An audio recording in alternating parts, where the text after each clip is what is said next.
दोस्तों 5 जून को जो आपका बिहार डीलेट का एंट्रेंस एग्जाम हुआ था ना, उसमें जो क्वेश्चंस पूछे गए थे, जिस बुक से दोस्तों मैं तैयारी करवाता हूं ना, इसी में से मोस्टली क्वेश्चंस आपके एग्जाम में पूछे गए थे। और अगर आपको ट्रस्ट नहीं है तो देख लीजिए, ये क्वेश्चंस दोस्तों 5 जून को मॉर्निंग शिफ्ट में पूछा गया है। तो चलिए आज की इस वीडियो में दोस्तों मैं आपको 36 ऐसे इंपॉर्टेंट क्वेश्चंस बता देता हूं जिससे क्वेश्चंस आपके एग्जाम में आ सकते हैं, ठीक ना, क्योंकि इस चैप्टर से क्वेश्चंस आ चुके हैं। प्लीज तो कर लीजिएगा, ठीक है ना। और आज का हमारा टॉपिक है इंडियन कॉन्स्टिट्यूशन, और इससे भी एग्जाम में आपके क्वेश्चंस पूछे जा रहे हैं, ठीक ना, थोड़ा डीपली पूछा जा रहा है।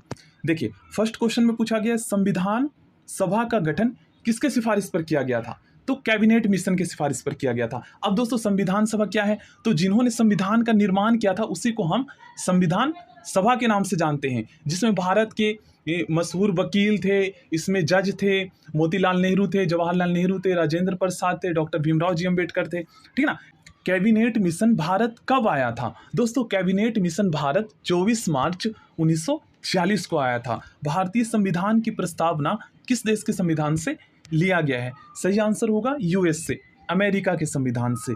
प्रस्तावना प्रियम्बल्स की भाषा किस देश से लिया गया है, तो इसका सही आंसर होगा ऑस्ट्रेलिया, ठीक ना। और प्रस्तावना को संविधान की आत्मा के नाम से भी जाना जाता है। झंडा दिवस की तिथि को मनाई जाती है 22 जुलाई को, ठीक है ना। उद्देश्य प्रस्ताव किसने पेश किया था, तो संविधान सभा में दोस्तों उद्देश्य प्रस्ताव पंडित जवाहरलाल नेहरू जी ने पेश किया था। और दोस्तों एग्जाम में ये भी पूछ लिया जाता है कि उद्देश्य प्रस्ताव कब पेश किया गया था, तो ये दोस्तों 13 दिसंबर 1946 को पेश किया गया था। और उद्देश्य प्रस्ताव में क्या क्या बातें कही गई थी, तो इसमें दोस्तों भारतीय संविधान किस प्रकार का होगा, भारतीय संविधान के द्वारा नागरिकों के किस प्रकार के अधिकार प्रदान किए जाएंगे, ये सभी उसमें वर्णित किया गया था। और यही दोस्तों बाद में जो है ना भारतीय प्रस्तावना का रूप ले लेता है, जो उद्देश्य प्रस्ताव संविधान सभा में पंडित जवाहरलाल नेहरू ने पेश किया था।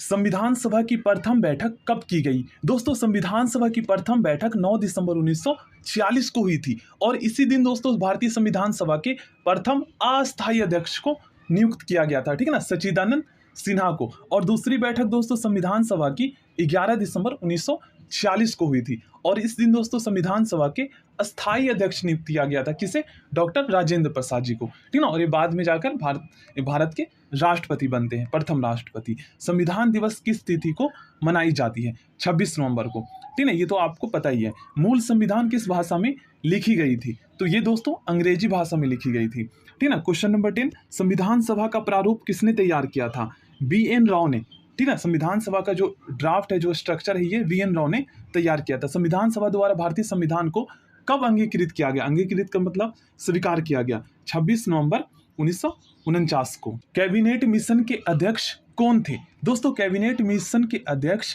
पैंथिक्स थे। और कैबिनेट मिशन क्या है, तो आप सभी जानते हैं संविधान सभा का गठन जिसके सिफारिश पर किया गया था उसे ही हम कैबिनेट मिशन के नाम से जानते हैं। संविधान सभा में महिलाओं की सदस्य संख्या कितनी थी, इसका सही आंसर होगा 15। कैबिनेट मिशन के तहत संविधान सभा में सीटों की संख्या कितनी निश्चित की गई थी, तो इसका सही आंसर होगा दोस्तों 389, ठीक है ना, 389। पाकिस्तान के लिए पृथक संविधान सभा का गठन, संविधान सभा कब गठित की गई थी, तो 26 जुलाई 1947, 26 जुलाई 1947 को। संविधान सभा चुनाव में मुस्लिम लीग को कितनी सीटें प्राप्त हुई थी, 73। संविधान सभा चुनाव में कौन सी देशी रियासत के प्रतिनिधियों ने भाग नहीं लिया था, इसका सही आंसर होगा हैदराबाद। आप सभी जानते हैं दोस्तों हैदराबाद के जो शासक थे उसे हम निजाम कहते थे, और निजाम दोस्तों भारतीय संघ में शामिल नहीं होना चाहते थे। तो इसे मिलाने के लिए दोस्तों भारतीय संघ में एक ऑपरेशन चलाया गया था जिसे हम ऑपरेशन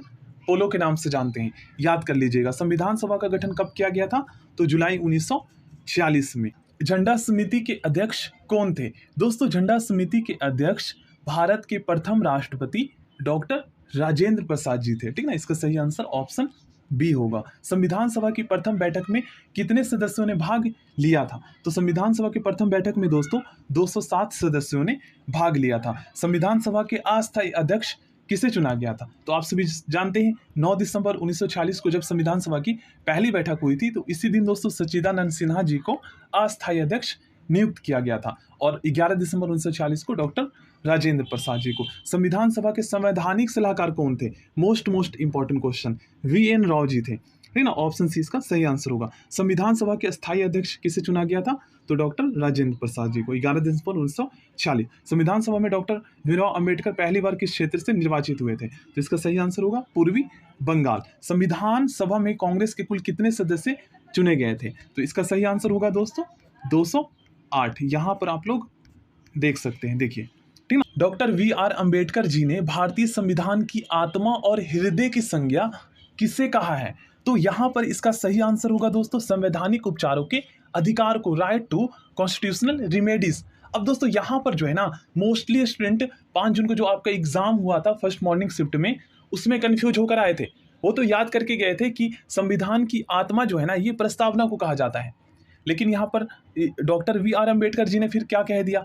तो डॉक्टर वी.आर. अंबेडकर जी ने दोस्तों संवैधानिक उपचारों के अधिकार को जो है ना, संविधान की आत्मा और हृदय की संज्ञा दी है। यह आपने क्लास 11th क्लास में पॉलिटिकल साइंस में पढ़े होंगे, याद कीजिए अगर आपको याद है तो, ठीक ना। और देखिए, संवैधानिक उपचारों के अधिकार के माध्यम से ही दोस्तों अगर हमारे मौलिक अधिकारों का हनन होता है ना, तो हम इसे प्राप्त करने के लिए न्यायालय जा सकते हैं, ठीक है। एक प्रकार से हमारे मौलिक अधिकारों का संरक्षण करता है, ये हम कह सकते हैं। अब इसके अंतर्गत दोस्तों रीट जारी करने का आदेश देता है न्यायालय, ठीक ना। इसमें परमादेश जारी किया जाता है। जैसे मान लीजिए दोस्तों किसी व्यक्ति को गिरफ्तार कर लिया जाता है, तो ऐसे में दोस्तों इसी के माध्यम से जो है ना, न्यायालय एक रीट जारी करता है कि उस व्यक्ति को पेश किया जाए न्यायालय के सामने 24 घंटे के अंदर, और ये सिद्ध किया जाए कि गिरफ्तारी जो है सही तरीके से किया गया है या अवैध तरीके से किया गया है, ठीक ना। और अगर उस पर मुकदमा सिद्ध होता है तभी जो है उसको गिरफ्तार करके बंद किया जाए।